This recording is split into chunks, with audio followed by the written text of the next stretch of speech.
That's the first shot of Spider-Man in the film, and we've been working on it for about about 8 months. But it takes place very early on in the film when we first see Spider-Man. We wanted to establish that iconic version of Spider-Man that we all know and love. Every day I wake up knowing. That was the last shot we did of the movie. That's the last thing we shot in New York. And yeah, we're there. We're doing it. I had a line on me.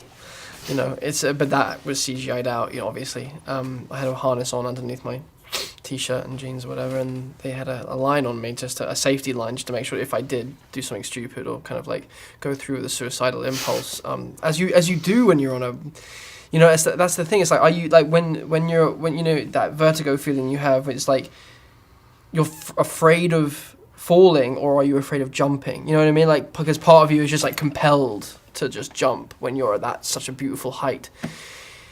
You kind of long to feel what that feels like. So I was sat there, and it was a beautiful sunset evening, and it was the final shot, and it was obviously Peter Parker very, very torn, as he is wont to be. And I remember it really, really, really clearly, because it was like saying goodbye to the city and saying goodbye to the character for a while, and kind of just indulging in one last minute of Peter Parker being all messed up. That the more people I try to save, the more enemies I will make.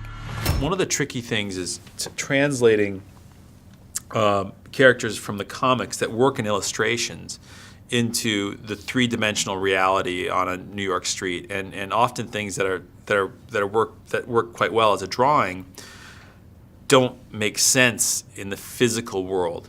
And so we wanted to make Rhino into something as powerful as he is in the comics, and as sort of simple-minded and direct as he is in the comics, but with a suit that felt of this world. And I wanted, there's certain hints about its creation. It's only teased in the movie. It's really not a big part of the film. But I wanted to again create something that felt majestic and quite powerful, but also something that Alexei could have put together himself. And it's just a matter of time before I face those with more power than I can overcome. I'm so sorry, I'm late. I had a traffic thing. Did your traffic jam have anything to do with being, I don't know, shot at by machine guns? Yeah. Oh, that was implied. I was implying that. I've never played a character more than once, so it was interesting to kind of go into what's happened since her father's death, and she is potentially going to Oxford, and she graduates as valedictorian, so clearly she still has her wits about her enough to be working really hard at what she wants in life. Parker. It's right after Peter and Harry see each other for the first time in a very long time. You know, they've been childhood friends from this point, but they were estranged from each other. Harry went off to private school, and then they come back into each other's lives, and this is the first time they're going out and walking and talking, and you know, it's that awkward moment when you haven't seen each other, someone for a long time, so it's awkward, but also you're old friends, so it feels like it feels like no time's passed at all. Harry Osborn, You're gonna want to see this. Oscorp, get you under surveillance. Why? Isn't that the question of the day? I don't want to reveal too much of the plot, but Peter learns about certain things about his past that will inform his future in very provocative ways. There's something you're not telling me, Aunt May. I once told you that secrets have a cost. The truth does too.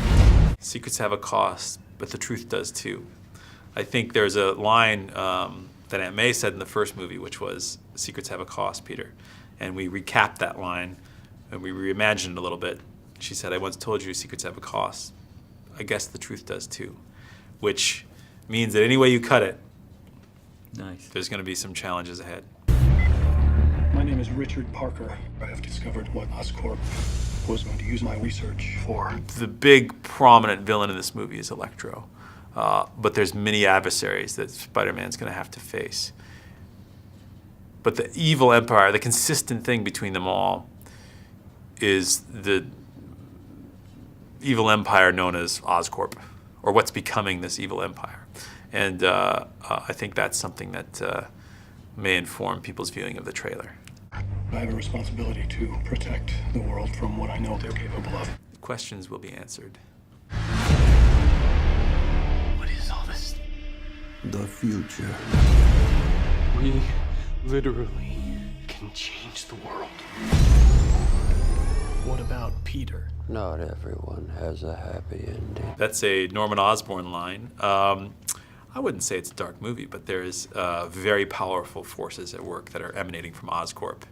Oscorp is the place from which all nasty things emerge in this movie. And Spider-Man's going to have to confront that.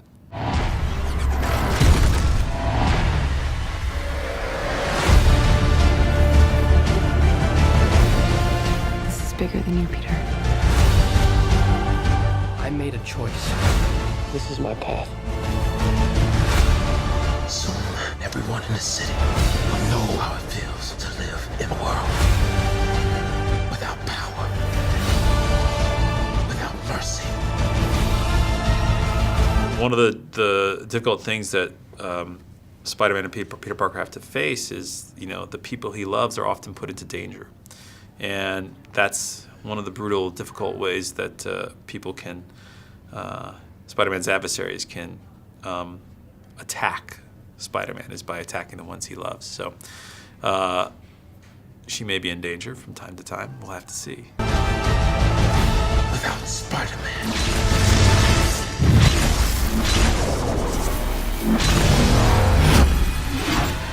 It was interesting. It was kind of freaky to have to be locked in that position for hours, and you couldn't. Even if they wanted to get you down, they had an emergency switch, but it would still take about 20 minutes to 25 minutes to get you out. So once you go in that contraption, you're going to be there for a few hours, so you had to get your mind set for that. And then it was about being Electro, finding the voice and finding the evil, the threatening, the threats of what's going to happen. And we've always seen that, where the person threatens, oh, I'm going to kill you, I'm going to do something bad to you, but they're in a situation, how could this possibly happen?